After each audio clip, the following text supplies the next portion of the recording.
Same lang din po nung ginamit ko kanina. Pero meron nung kami Microtex din, and meron din kami 3M. Yung ginamit ko po kasi kanina 3M yun.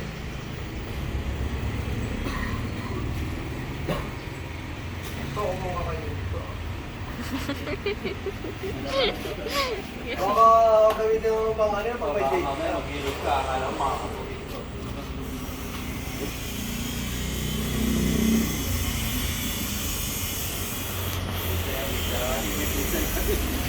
Ano yun? Parang nakita ko lang ito. Ayan po yung difference. Ay, Step 2 na yan. ako na step 2 na. Ginamitan natin ng step 1, step 2. Ito yung before, ito yung after. O, tanggalin mo. Oo. Tama. Nanilaw-dilaw pa nga yun. So, natanggal yung mga lupag talaga. Sa type.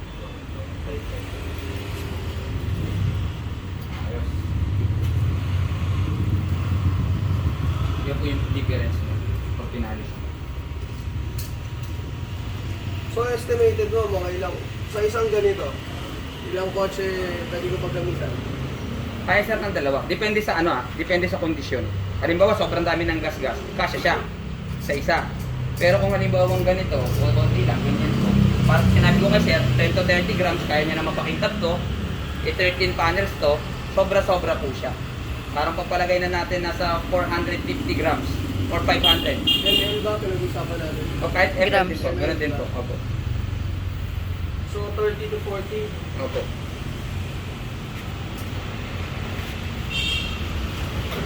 Pero sa isang kotse, estimate nyo, at least dalawa neto, ay isa neto sa Isa isang na din kotse. po. SUV or sedan? Dahil, sa maliit sir, yung estimate namin, maximum na yon.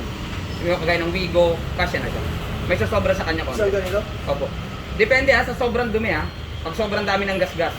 Sa isang ganito, ilang gagamitan mo ng kotse?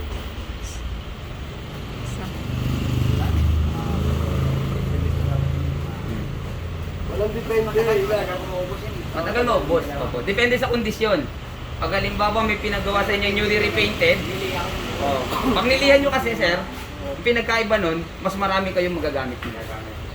Ganito? Oo. Ba't mo palilihay kung ito lang gagamitin natin? Sa painting. Yung 10 to 30 grams, ganoon din sa painting. Pag nilihan mo, mas marami ano. Kasi abrasive siya. And mas malikabok siya dahil ano yun, nilihan.